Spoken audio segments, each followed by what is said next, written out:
Well, this last week has been full of news of the 1 year anniversary of the lockdown, at least here in North America, of the pandemic.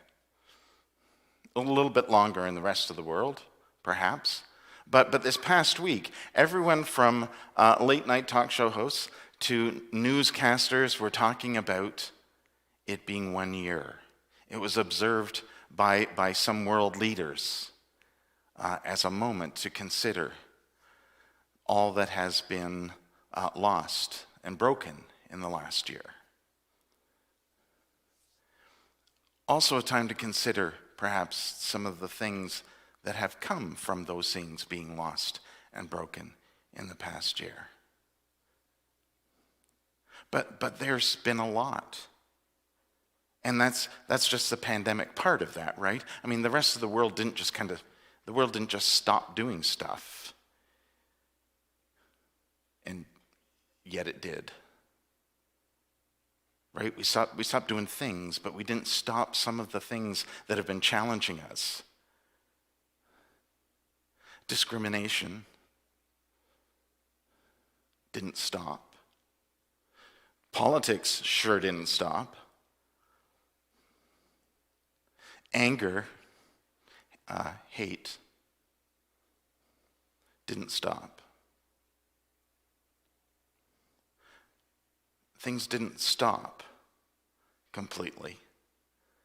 They simply became part. It's been a year of that. This past week, we've been hearing all about it. If Jeremiah were here, he would, first of all, likely be lamenting with us, grieving with us. Jeremiah is often referred to as the weeping prophet. He literally wrote Lamentations. He lamented with the people. He also, though, took the opportunity to say to the people, you have a part in this. You do, because you are part of this. Remember those covenants?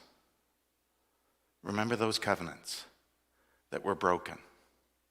Remember those, if he were here, he'd say, hey, 4 weeks now. The covenant with Noah, the rainbow covenant, the covenant with Abraham, the covenant with the Hebrew people in the wilderness, the covenant of healing with the Hebrew people in the wilderness. You remember the snake on the pole thing? How'd that work out for you? Yeah, Jeremiah could be biting too. And that's just 4. Depending on who you ask, there's anywhere from 2 to a dozen covenants. Likely more. How's that working out? That was part of Jeremiah's point, is that we didn't live out those covenants. And this is what happens. I don't think he meant this is God's punishment upon you any more than we would say that today. Because I think what he knew in his heart, we're coming to that, what he knew in his heart is that the point of those covenants wasn't anything to do with do it or else. It was look what you could create if you did this or honored that. Look what you could create. Look at the kind of world that would come from that. So he was lamenting. I think God was lamenting too. But he isn't just about lament. And God isn't just about lament and grief either. The days are surely coming when there'll be a new covenant. Oh, another covenant. Wait, not another covenant. This one, this is the thing about those covenants, I think, is that we look at those covenants like they're things to do to help us create community, to build a better world, right? Things to do. Ways that we can do that. And with each of those covenants, God started in a place that we didn't. We started out here and tried to figure out how we could do that. God starts always with love. That's what makes this new covenant, not new as in better, not new as in those ones didn't work, that's bad. They're bad, forget about those. Let's try this. New as in a different way. It starts in our hearts. It starts from within. It's not out there, it's in here. This is why I think Christians interpret the new covenant as being Jesus, of course. And this is why I think it's so important to remember that Jesus is us. Jesus is just like us. Jesus isn't somebody to hold off at a distance as a fine example that you might put up on a pedestal, but we'll never be able to do that. Jesus is a figure to embrace, to hold close and remember, yes, we can do that. Because the whole point of Jesus was to show that divine and earthly spirit that was in us. That we are both of God and of the earth. And when we remember that, when we remember, we connect with it. We live out what's in our hearts. And then those other covenants are great because they show us. Remember the 10 Commandments, right? The 10 sayings. The 10 sayings were a way to help us create community, things to do. But it got to start with what? You got to start with love. You got to start from a place of love. And that place of love's got to be from within us. There's no point in holding it out, stuff out here. That's just behavior. It's got to come from here. This past week, and this was why I wanted to watch that video again at the beginning of the service, is that this past week where we were reminded not only of the moments of grief and brokenness, we were reminded of some of the ways in which people responded to that. We were reminded that when this all started, people started saying things like, I hope when this is over, because the day is surely coming, that people remember how they reached out to others, how they cared for others.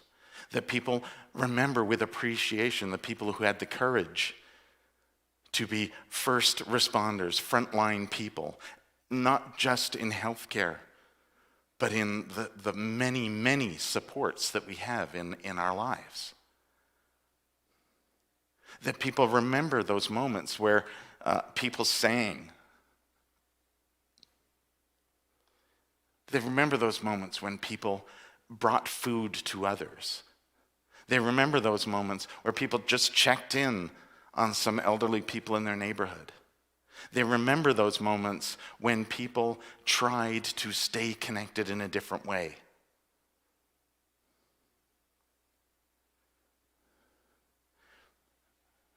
Remember when we said that?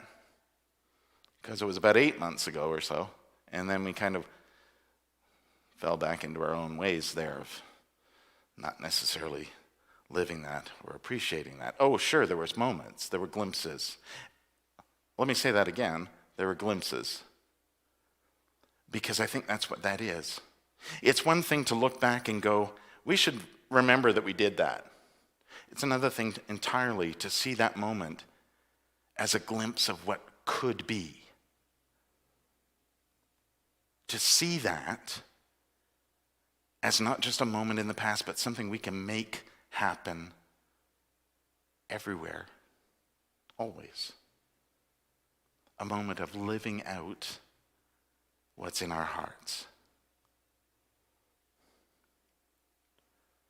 So that passage from the Gospel of John, which by the way is a moment that occurs in John, at least in the Gospel of John, Jesus is coming to Jerusalem on Palm Sunday, which is next week. So you might think, why are we getting a jump start on Holy Week? Because it's coming, first of all.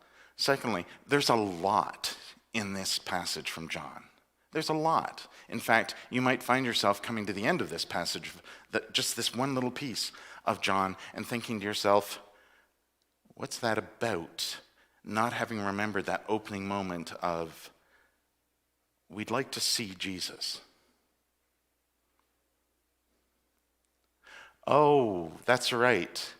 2 Greeks came to see Jesus. 2 people who weren't locals, who'd heard about Jesus, wanted to see him.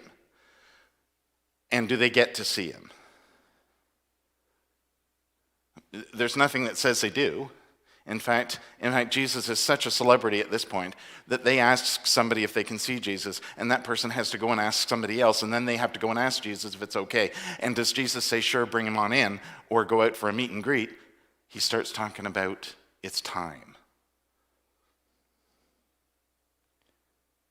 It's time. So, are the 2 Greeks left standing outside going, so do we get to, what's going on? Or do they truly get to see? Because they'll now follow Jesus through the rest of the week. See, that's always my question about the beginning of this little vignette. Because I'd like to see Jesus too. Wouldn't you? The question is whether we want to see Jesus, oh, that's what he looks like, or whether we want to see Jesus, to truly see Jesus. Because if you look closely, all you have to do is look at the person who's near you. Look in a mirror. Look at the world. Because God is there. But to see God out there, we need to see God in here. We need to see that God's love, God's way of living, God's creativity, God's spirit is in our hearts, in us. We are of that. It's what God is in us. And then some of these moments that we celebrate. Remember John Krasinski did that Some Good News? He had a little thing on YouTube, and it was usually like 15, 18 minutes long or so. And it was called Some Good News, and it'd be good news stories. And then he stopped doing that. I think he stopped doing it because, well, it was done. But the thing is, we need constant reminders. Not just that there is always some good news, but that good news isn't just in that moment. It's glimpses of things we can make happen. If we remember the covenant with God that is our heart.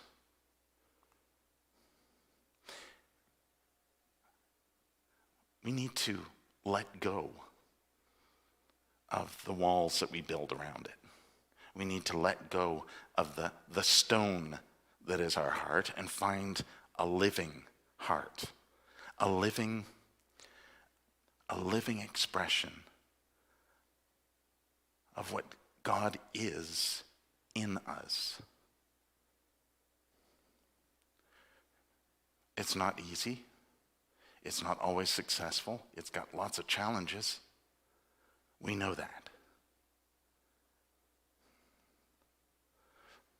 But imagine the world. A world in which God's love that is in us is the world. The days are surely coming. That's what makes it so hope filled. There are challenges on the way, but the days are coming. Hope isn't just the wishful thinking that tomorrow is going to be a better day. It's the certainty that tomorrow is going to be a better day. It's the certainty that the days are coming when God's love, the kingdom of heaven, which is so near, says Jesus, is here. The days are surely coming.